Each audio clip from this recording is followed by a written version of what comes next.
this month's installment of Growth Hackers. It's great to see so many people in the audience here tonight. We have two expert speakers who will be sharing their insights with you tonight. But first, I would like to thank a couple of our sponsors. So, Freelancer.com lets us use this office, and they actually recently just hit 25 million users. So, congratulations, Freelance. Yeah, thank you. I love it. So if you need any work done, you're looking for a freelancer, please absolutely check it out and help us get to that next milestone, maybe 30 million. And our second sponsor is StartCon.com. StartCon. So StartCon is the largest startup conference in Australia, expecting 4,000 attendees this year. And pre-release tickets sold out last week, but we have actually organized a special deal for you guys here tonight. And so if you did miss that and you'd like to get in on the $199 price, you can just go to this link. It'll be live for the next 24 hours, and that'll give you a chance to get the pre-release tickets that sold out last week. So yeah, take a picture, do whatever, grab that. Awesome. Well, so without further ado, I would like for you all to give a big round of applause to Esteban Martinez, who is going to talk about how to turn $1 into $4 using PPC. Thank you.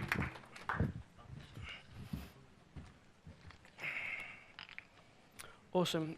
Well, first of all, I'd like to say thank you to Dan, the event organizer of Growth Hackers Sydney and Australia. I'd also like to thank the guys at the back with all the editing, and also thank all of you for coming, giving up your free time to come here this evening. So just quickly, can you just get a show of hands of who's doing PPC advertising, just so I can see who's already in the area? Excellent. Okay, so I just want to quickly go into a few areas of kind of initially my background in terms of why I'm here this evening speaking to you guys now. So basically, I'm from the UK. I've been working in the online marketing industry since 2002. Initially working for First Choice, which is one of the largest UK travel companies at the time. Got my experience in-house, and then from there, then set up my own agency back in 2009 during the peak of the UK recession. And then from there, really kind of looking at how we can grow clients using AdWords. Because if you think about AdWords, it's the same tool for me as it is for you.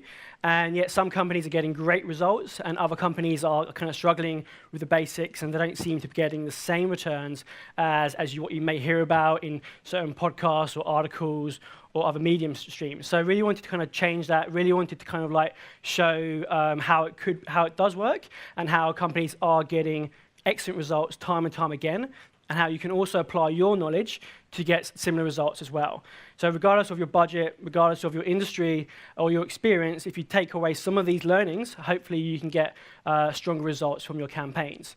When I came to Australia, basically worked initially on a crocodile farm, which is why you're seeing that picture there.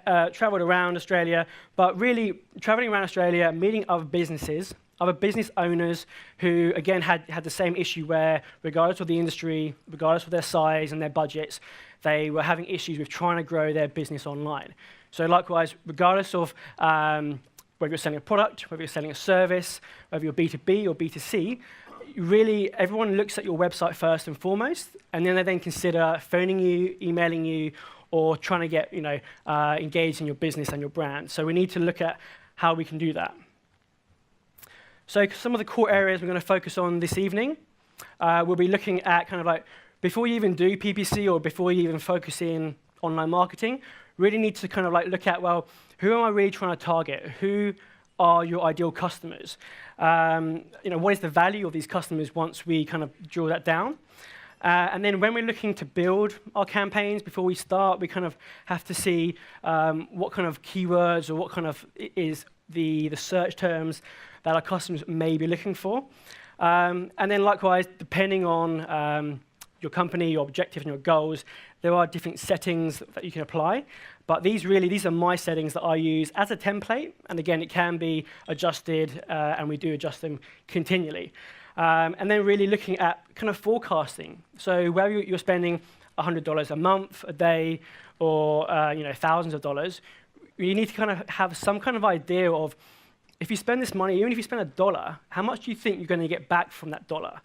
And once you have that forecast, then you can then say, right, in this month, I'm going to spend X, and I believe we're going to produce Y, as well as showing you how do you get those assumptions. So, you need to know anything you do in terms of online, have a goal, and see how, whether you're hitting that goal, great, and if you're not hitting that goal, you need to assess and understand the why. Why is really critical, online marketing, business, and really understanding the elements that sit behind it. And then ultimately looking at how can we spend $1 and turn that into 4. So let's jump into that first of all.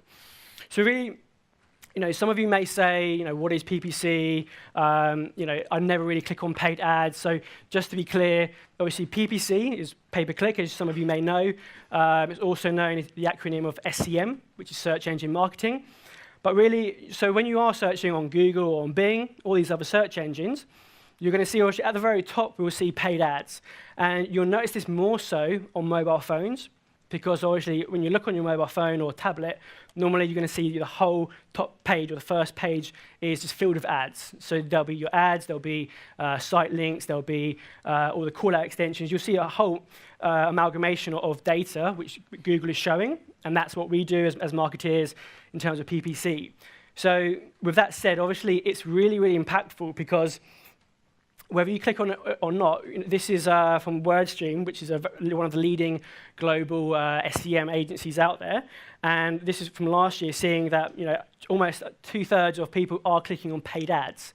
And if you think about it, Google is a $1 billion company, and it makes 90% of its revenue from AdWords. And that is only increasing every single month. So I really need to see, okay, if that's the case, how can I get my company, my business, whether you're a startup, whether you're one shop or national or global, how can I spend my money in the most cost-effective way? Because this is not a place where you spend money without really looking at the outcome and the performance. So again, some of you may or may have not seen this. These are basically some vouchers that you're going to pop up periodically depending on your search behavior. If you're looking at online marketing and you're looking at paid marketing, you may see these adverts again from Google as well as from Bing, where again they're enticing you to spend on their platform, enticing you to advertise and invest. But just like with, I guess, the Melbourne Cup, where we've got horse racing and everything. When there's horse racing, again, you'll see Ladbrokes, you'll see Tab, and you'll see all these other betting companies saying, here's $50 voucher on your next bet or your next gamble. And it can, to a degree, be a gamble if you don't understand how to set up campaigns, if you don't understand these core elements, if you don't understand what keywords to use or match types in the settings, then you can very easily take that $100 and spend it within 5 minutes. And before you even refresh your screen, it's gone. And you may have thought that's going to last you a month. You may have thought it's going to last you a week. So and especially when we start out, we make mistakes. So what I always advocate is, if you're new to this, definitely start with a very, very small budget, because chances are you may get things wrong, but that's fine because it's a learning process. So we'll go through how to make sure we're not wasting that money. So as I mentioned before, really looking at the kind of 4 kind of crucial elements you need to know from the beginning is the value of a customer, when you attract them and when they come to your business. Really then looking at what do you want your website to do? What do you want when these people come to your site, when you spend your money, what are they going to do? So really have clear goals on that, whether that's sign up to a newsletter, submit a quote, purchase online, books, an appointment with you. That needs to be established as well. And then hopefully you're using Google Analytics, which is a fundamental free tool to look at all these metrics, so you can really see how your customers are engaging on your brand and on your website.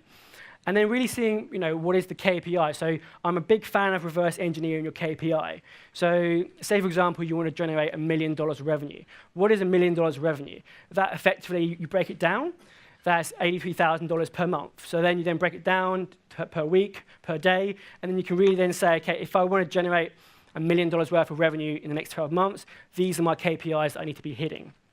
So giving more value into that, we'll then say, okay, when customers do buy from my brand, what is the value of that? And likewise, depending on your industry, depending on the products and the services that you're selling, these might be one-off payments, these might be things that are recurring that you might be buying on a monthly basis, or maybe they're just one-off payments and they could be of a higher value. So again, recognizing the lifetime value of your customers. So again, it's not just the case that they might buy on the first day, but they might come back and buy 6 months later, 12 months later, and you need to know that or have some idea of that to then say, before I spend any money in PPC, I know that when I get a customer, they're worth X, so I'm willing to then spend Y to compensate, get those people, and attract them to my business. And then also, again, analytics can show your conversion rate, so whatever your goals are we mentioned. Is that 1%, 5%, 10%? It's always going to vary depending on your website, your audience, and the industry. And then finally, your cost per acquisition. So that's really an amalgamation of whatever you're spending, whether it's that $100 per day, per week, or per month. When customers do buy from you, how much have you actually spent to have to get that customer? And again, you're not looking at one-off purchases, you're looking over a longer period of time. So you can then say, roughly over each month, my cost per acquisition, my cost per sale, my cost per lead is X. That's your metric, and that may fluctuate slightly, but you'll take that as a ball point, and then from there you can then work back. So let's give some real concise numbers behind this. So again, this is just a rough example, just to kind of give you some context. So I'm going to use the example of a bike shop. So say, for example, you want a small bike shop, and on average per month, your sales for your bike shop is, say, $200, let's just say. And then you say people that go to your website, your conversion rate is 2%. We go for a nice round number. And say your target for this month or next month, you want to generate $5,000 of revenue for your online store selling bike equipment. So in this instance, okay, first of all, we need to know our customers and say, right, what is the target then? So the target is our $5,000. We know on average we get $200 per order, and we know the website converts around 2%.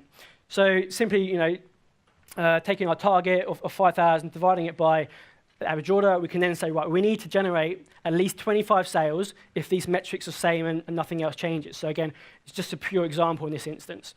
So, okay, now we know that we need 25 orders or 25 sales in my first month if I'm going to achieve my $5,000 worth of revenue.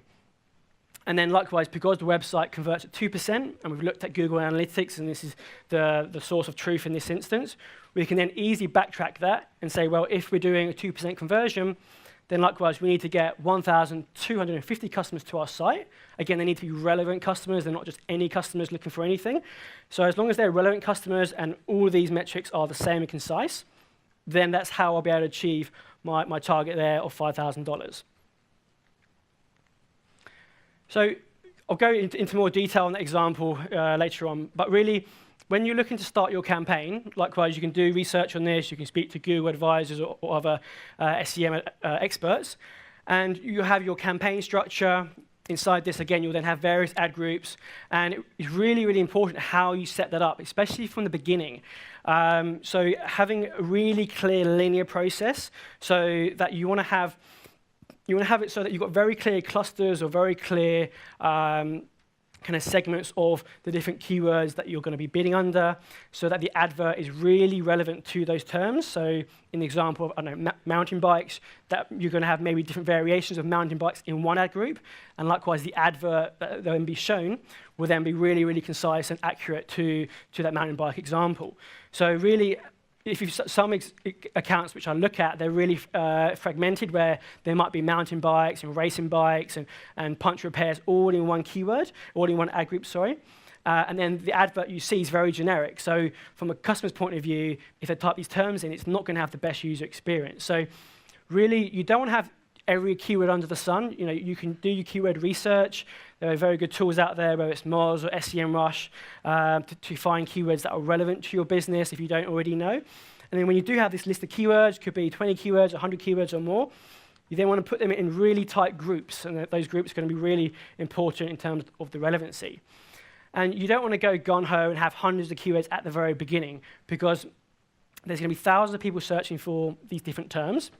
And likewise, you'll spend money very quickly, you'll see loads of stats, and you'll get paralyzed by data, and you need to know where to look. So I always look to try and have the fewest number of core keywords in the beginning to then see what's actually getting the uptake, what's actually getting clicked on, but more importantly, what's actually selling, what's actually getting the call to actions that I'm looking for. And then from there, I can diversify and grow a campaign. If I start off with 200 keywords at the beginning, my budget will run out very quickly, and I won't really have enough information because of those keywords won't have enough data behind them. I'll give more example of that as we go through. So really, the kind of main takeaway from this example initially is you really want to have a very clean, tidy setup so that anyone can look at, whether it's your team or you're managing it yourself, and it's really concise. So you can see here with this kind of visual example, you really want to be like the fisherman on the right here, where it's a very going for one target, it's not kind of fragmented, and you want to have it so it's very clear for your customers to kind of engage, come through to your website, and actually buy what you need to do. Now, if we look at AdWords itself, AdWords is a fundamental function of online marketing. It's evolving at a rapid rate, and they're changing, just as in SEO as well as in PPC. They change and tweak things continually because they want to make sure that when you're using Google or you're using Bing, you're getting the best results time and time again, that you continue to go back to these search engines, you spend more time on there, you continually search, because again, that makes these search engines money, and so it's a continual cycle. So if we look at, for example, the evolution of the labels in terms of how your adverts appear in the search results, you can see way back from even before 2006, you can see that before there would be a very kind of brash background image, background color of the advert. So it's very clear and almost intuitive that what you were seeing was a paid advert. And again, some people were deterrent from that. They didn't want to click on those ads. So really, as time has evolved, and likewise, I think the iPhone came out maybe 2008, 2009, and then we had the tablet, and now we've got smartwatches and smart TVs. So you can see as these devices, which we use daily, have evolved, so too have the formats in which advert is shown, in which data is shown, and in which consumers engage on these brands, engage on these platforms to find what they're looking for. And that has continued on. Even this year now, if you look towards 2017, you can see predominantly, especially on a mobile, you can't really notice it so much, where the actual ad, instead of being a green background with white text, is now actually the opposite. So they're really trying to blur that line between SEO, organic, as well as paid, because they want us as consumers, us as users of the search engine to be, where possible, clicking on paid, because it's going to ideally have a better experience for the user and ideally generate more revenue for those companies selling on them. So likewise, AdWords is continually evolving, AdWords is continually testing, and likewise, we as marketeers always need to be testing as well. There is no set it and forget it format, because the platform is changing, the user experience is changing, and so too is the user journey.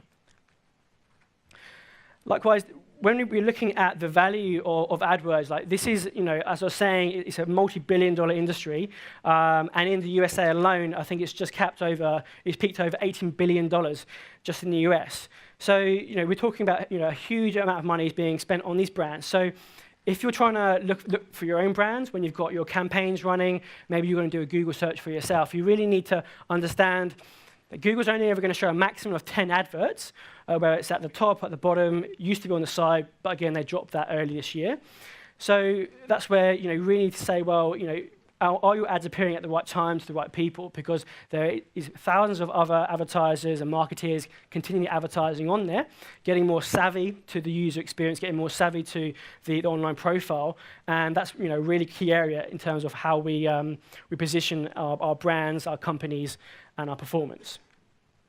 This is for Australia alone, and this is from IAB Australia. This is looking at last year, and this is really quite alarming, but not surprising in terms of the year-on-year growth just in Australia alone for paid spend in these different verticals. So again, everything from general to mobile, classifieds, and videos. But really, the kind of real alarm bells there is, as you may or may not expect, is mobile, where mobile is seeing the biggest year-on-year growth of 72%, currently sitting at $1.9 billion, up up on that. And that, again, that isn't surprising because, again, mobiles are the preferred device of choice now. We use them probably first thing in the morning we reach for, and they're probably the last thing we put back before we go to bed. So we are continually online, we're continually searching for something, and that's where those opportunities are opportunities for our businesses and for our brands to get in front of consumers, but also to sell to them through giving them the best experience that they can get.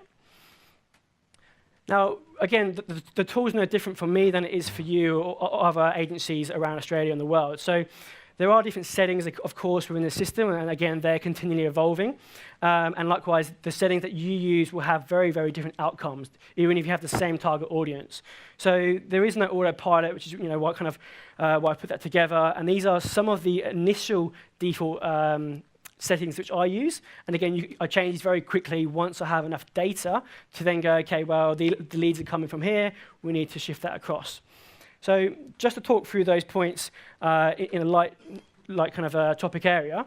So we've got what I would initially do on a campaign, again, depending on B2B or B2C, is then really say, okay, whatever my marketing budget is, even if it's that $100 gift voucher initially, take 80% of that, that'll go straight into search, because that's where the consumers have got actual intent. They're looking for something. They may be looking for my products or my service. Then we're looking at display. So again, that's top of the funnel. They're not even considering my service yet at that point. So it's more of an awareness piece.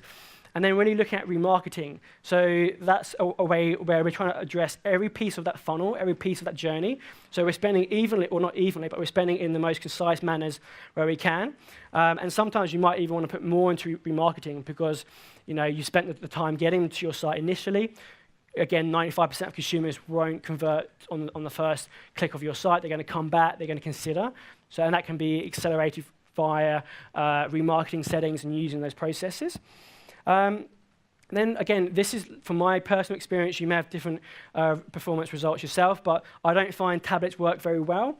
If you think about them, again, different personas and different audiences, tablets are a device generally used at home, and likewise, most people may have a laptop, or at least they're going to have a mobile phone. So, and again, you've heard about dual screening, where you might be watching TV, and as the adverts come on, you may have your tablet there as well. So tablets, I've never really seen a very strong conversion in there, so that's why I wouldn't use tablets in this instance. Mobile, again, that's going to be the first device they might use. Then when they see my brand, they see my business, they see the clients I'm working with, then they're going to come back when they're serious to purchase or engage, and that's when they may use a desktop or a laptop. So that's why I've got those settings in there. Then really looking at the location, and again, depends if your store or your company service nationwide, locally, globally. So again, that's going to really adjust to how I'm going to set my campaigns. Even if, for example, you have a company that services all of Australia, you wouldn't want to just set one campaign or your initial campaign targeting all of Australia, because likewise, we've got different time zones, we've got different demographics, we've got different user behavior in different states. So I would then, again, fragment my, my campaigns into the different states or the different regions, so I can be really, really concise and target my consumers depending on what my demographic is based on collateral information.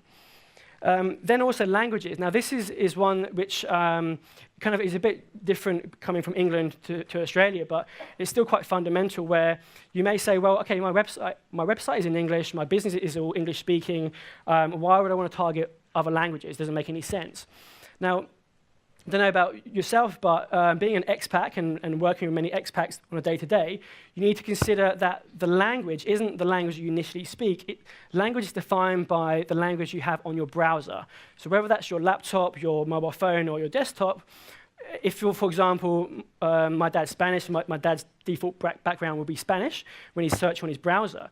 So if he was to, even though he's searching something in English, if I were to only select people who are searching in English in terms of their browser, they would exclude him in that instance. So you imagine all of the different people from across the world who are living and working in Australia, how many different languages there are, whether that's Asian or European, different stems of language in Europe and beyond.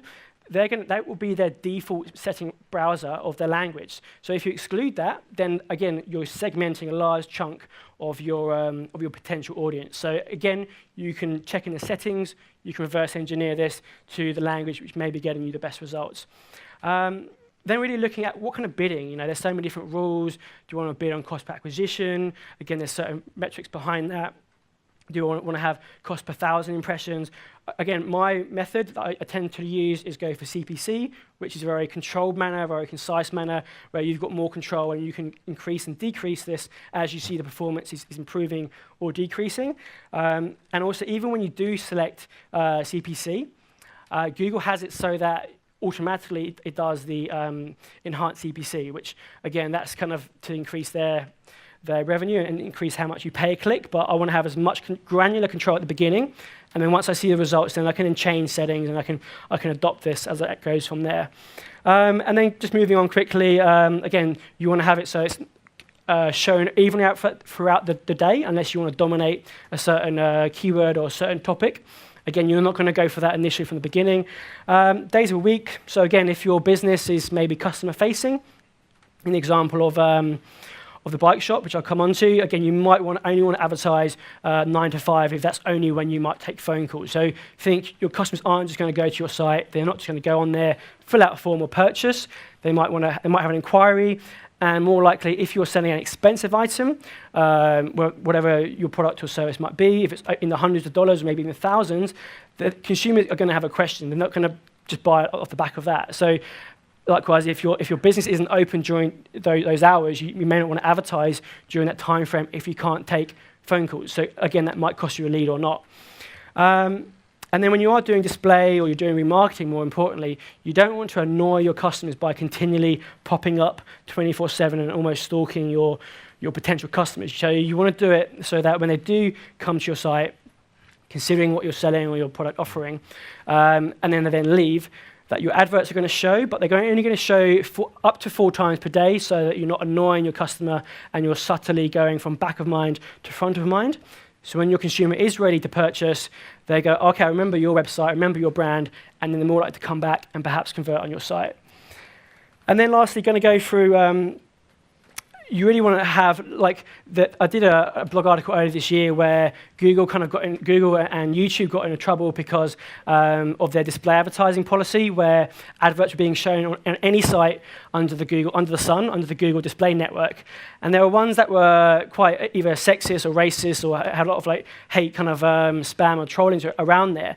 And a lot of huge brands across the world just basically boycotted Google because there was no qualifying process. So you wouldn't want to have your brand, regardless of the size, on a website that's talking about something that's very rude or offensive to your customers, because then your potential customers will then think that you're associating them and effectively you are funding them. So there's a massive backlash from that. So you want to have a lot of negatives in there. So when you're looking at your display campaigns, you want to exclude anything that hasn't been rated yet, anything that might be adult content, anything that might be on a blog that could have negative connotations or terms that you don't want to be associated with. So that's where we run with very aggressive filters. We exclude a lot of things. We only let almost like PG-13 content that's been verified to then approve, so our adverts are shown in those areas. And then really going into a bit more detail on remarketing. So it's not just a case of saying, this isn't a tick box process where we say, yep, I've got remarketing, I'm doing that. You want to be much more systematic, you want to be much more strategic in your approach. So I've kind of got this 3x3 matrix, which I do, which is where I have a time frame. It might be, say, 1 to 5 days, it might be 6 to 10 days, and then 11 to 15 days. So likewise, if a customer's come to your website and come to your business and they're window shopping, they're on the fence about buying or engaging with you, then likewise, if they're within that 0 to 5 days, they're more of a higher prospect for me to want to engage.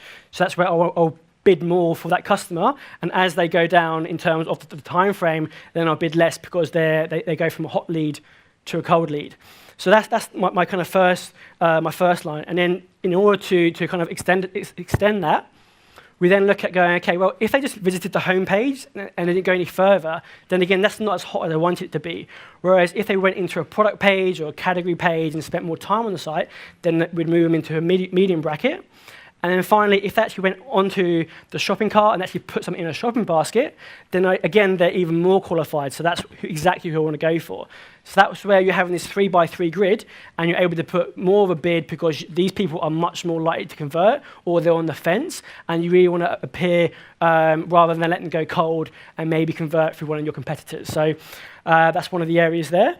And then likewise, looking at what kind of match type. So you may have exact match, you may have broad match or broad match modifier. So we tend to use either 2 or 3 of these, but either use exact.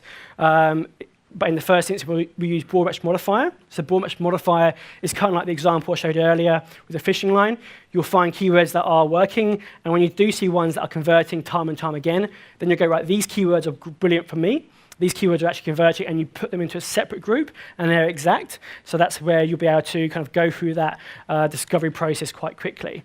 And then really, ones which people forget time and time again, which is one of the crucial ones, is you want to take up as much space as you can on the search engine results. So to do that, you need to leverage every single ad extension that you can. So whether that's your phone number, again, you can put your phone number for mobile, you can both put it for your desktop or your landline, you want to have site links, you want to have call-out extensions, every single one you can, because this is going to make your ad appear much bigger. It's going to allow your customers to kind of see and engage in where they want to go on your website. So say you're selling bikes, it might be bikes and then mountain bikes, or look at our reviews, or free delivery. These are all going to take up more space than my competitors who may not be doing the same thing. So again, it's a fundamental mistake I see time again as campaigns evolve and move on. So definitely do not forget that one. And just to add more weight to it, you really don't want to forget it. So I'm a big fan of Star Trek myself, and so this kind of follows up onto the second one, where as you build your campaigns and as you make these more and more extensive, you really need to have a log. You need to have like a Captain Kirk's log. You need to know what changes did you make and when. Because as and when your campaigns grow and they get more momentum and you're making changes and different ad copies and it evolves as it's working, you want to know what happened last month. What did you do last week? Why have you seen an increase or a decrease in certain metrics, or why has the campaign dropped in some performance? And if you're just making changes periodically or making changes without any consideration of this or a log, then, or even if you're working in a team or an agency as myself, it'd be difficult to go, okay, why was July really good in the first week, but then the second, third week came down? So keeping a log of all of the changes, have it in terms of a date log, what changes you made, will really help you backtrack, okay, this is why we made these changes, and this is the impact. So again, this is a very simple rule to kind of implement that will really help you kind of see what's working, and you can backtrack anything that may not be giving you the right results that you need. Then this kind of touches back in terms of you kind of thinking about the consumer, thinking about the consumer's the journey. So say, for example, whether you're looking for a bike, or you're looking for a laptop, or in this instance, a digital camera. You broke your camera on holiday, for example, and now you're like, okay, now I need to buy a new camera that I broke. I want to get replaced or upgrade. So again, your initial search may just be digital camera or camera in this instance, and you don't really know what it is you want. So again, you're going to go through the different phases of the awareness, your research, and then when you know maybe what brand or what type you want, then you're going to have more of the decision. You want to go for maybe an SLR, or you want to go for a Canon. And then you're going to be comparing this version against that version. So this is where, by having your display campaigns, through having your search campaigns, as well as your remarketing, you can really be there at all of these different points in the consumer journey. So as you can see, as the consumer then goes from considering what they want to target and when they want to purchase, this might be a week, this might be a month, this might be longer. And likewise, the higher the value of the product or the service, the longer the potential journey could be. So definitely make a consideration of that, because if I only have keywords such as Canon, EOS, then if I haven't been at the very beginning, then perhaps I'm not going to be there for the rest of the journey. So again, having these different keywords in the campaigns at different levels could even make or break your campaign depending on your settings. And really, again, looking at Google Analytics or looking at whatever data source you have, this is really fundamental for anyone who's doing online marketing or marketing overall. You need to make concise decisions, not based on assumptions, not based on trends or hearsay. It needs to be based on true data, hard facts, and again, looking at either Google Analytics, looking at maybe Google AdWords or whichever platform you're using. So really, the more that you look at this data, the more you understand why you're getting peaks and why you're getting dips, or these certain trends, then it can really allow you to move your budgets, make these certain changes, whether to add copy or to the settings, so that you're getting the best results time and time again, and that you're not wasting any money, so that you continually invest. You're not investing for the sake of it, you're investing because it's working for you and because it's growing your business. So this is where I'm kind of going to go through a real step-by-step process of exactly how we can spend $1 and turn it into 4. So going to the example I was speaking about earlier about the mountain bikes or the bike shop. So again, this is where, touching on all of the points earlier, having less is more approach, where we're going to go with just, say, 4 or 5 keywords that are fundamental to this example of this shop. So in this example, I've got mountain bike, BMX bike, and racing bike. They are our core products, if you like. And then we'll then have services. So that'll be bike accessories, and then obviously we then have bike service, maintenance and repairs. So again, before we even go into Google to set up campaigns, we want to know, okay, well, if these are the keywords we're going to go for, how big is that audience? How big is that size? How big is that demographic? And what can my budget do to make a dent or try and capture into this audience? So you can very simply go into Google AdWords, you can go into the keyword tool planner, and you can research and get this information. And this is basically just for Australia. So this is the monthly search you can see for these different example terms, as well as the suggested bid. So just through this simple process, we can then say, okay, well, there's over 30,000 people per month just searching for these 5 terms, varying cost per clicks just to appear and to get traffic for these terms. So again, we can do a very, very simple calculation here to then go, okay, well, if I wanted to appear 100% of the time or get 100% impression share, then based on the cost per click times by the monthly searches, I would then potentially need a budget of in excess of $34,000, and that would then give me, again, potentially over 30,000 clicks. Now, again, this is a very raw example, but likewise, you're not going to start out with this, and definitely you shouldn't start with this budget from the very beginning. It's just a forecasting process. So from here, we then go, okay, well, this is the size of my campaign. This is the size of the audience for my business. Again, this can all be done through AdWords without spending any money. And then we'll go, okay, right now, you work with your team, you work with your boss, your manager, and you say, okay, I'll give you $1,000. I'll go back to that. So in this instance, if you wanted to get 100%, as I've already said, we need $34,000. So, and then from here, we can then see, working on the initial metrics we showed earlier in terms of our conversion rate, we can then say, okay, so we then know we're going to spend, as a default, we're going to spend $1,000. That's our budget, let's say, for the first month. Spend $1,000 evenly across these 5 different keywords or 5 different campaigns, how you want to see it.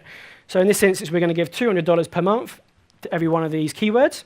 And then we can then say, okay, we can simply reverse engineer that and say, right, with this $1,000 budget, potentially I can tap into 3% of people in Australia who are looking for these search terms. Again, so we're forecasting and we're getting expectations now. Now, we then overlay that with, again, the Google Analytics data or the data that we were using earlier. We can now see, okay, we know our conversion rate has been 2%. So we then go, okay, if we're able to spend the $1,000, we're now going to get 927 people or clicks to our site based on our 2% conversion. This now means we're going to get 18 sales, okay? Now, we then layer the 18 sales with the average order, the average sale value, which is $200. And here we go, okay, we've now spent $1,000. We've gone through the calculation. We're now getting $200 per sale, 18 sales. We've now made $3,600 in this one example. Again, very, very simple examples, but again, you can use the same thing. You can scale it up to your campaigns just by using these examples to kind of get these metrics. So when we do that, we go, great, okay, we've now spent this money. We're awesome. You can go back to the clients and say, look, I've spent $1,000. We've got $3,600 back. Happy days. All good, success story. Not quite. You go back and they'll say, well, that's good, but I want you to make more sales. You haven't made my 4-to-1, you haven't made my 4-to-1 target yet on my ratio. So go back, spend the same. You're not going to get any more money, as you never do. You've got the same budget of $1,000. You need to get more out of it. So how can we do that in this example? So in this instance, we can say, okay, we already know what the cost per click is. We've already gone through that, and we've already applied those metrics. Now, what we need to do even with this core example, is then go, okay, if I can't spend any more money, if I still got $1,000 spend budget, how can I get more traffic? And again, a way we can do that is by looking at our click-through rates, by looking at adding more negative keywords to exclude bad traffic. We can look at making our adverts more relevant, take them through to the best landing pages, maybe speed up the landing page experience. But really look at focusing on our quality score, which is a metric of relevance. And from doing this, by going through this process, we can slowly make our cost per click cheaper. We get higher positions, and we can get more traffic to our site. So by using our rough cost per click before of $1.08, if we reduce it by 5%, 10%, 15%, you can see we're slowly reducing the cost per click. So even just by 15%, we're now looking at 92 cents. And again, we can then engineer this and calculate across to how many more clicks we get. So even if we're spending $1,000, we're able to optimize, improve, and enhance our campaigns. We're now able to get another 160 people to our site.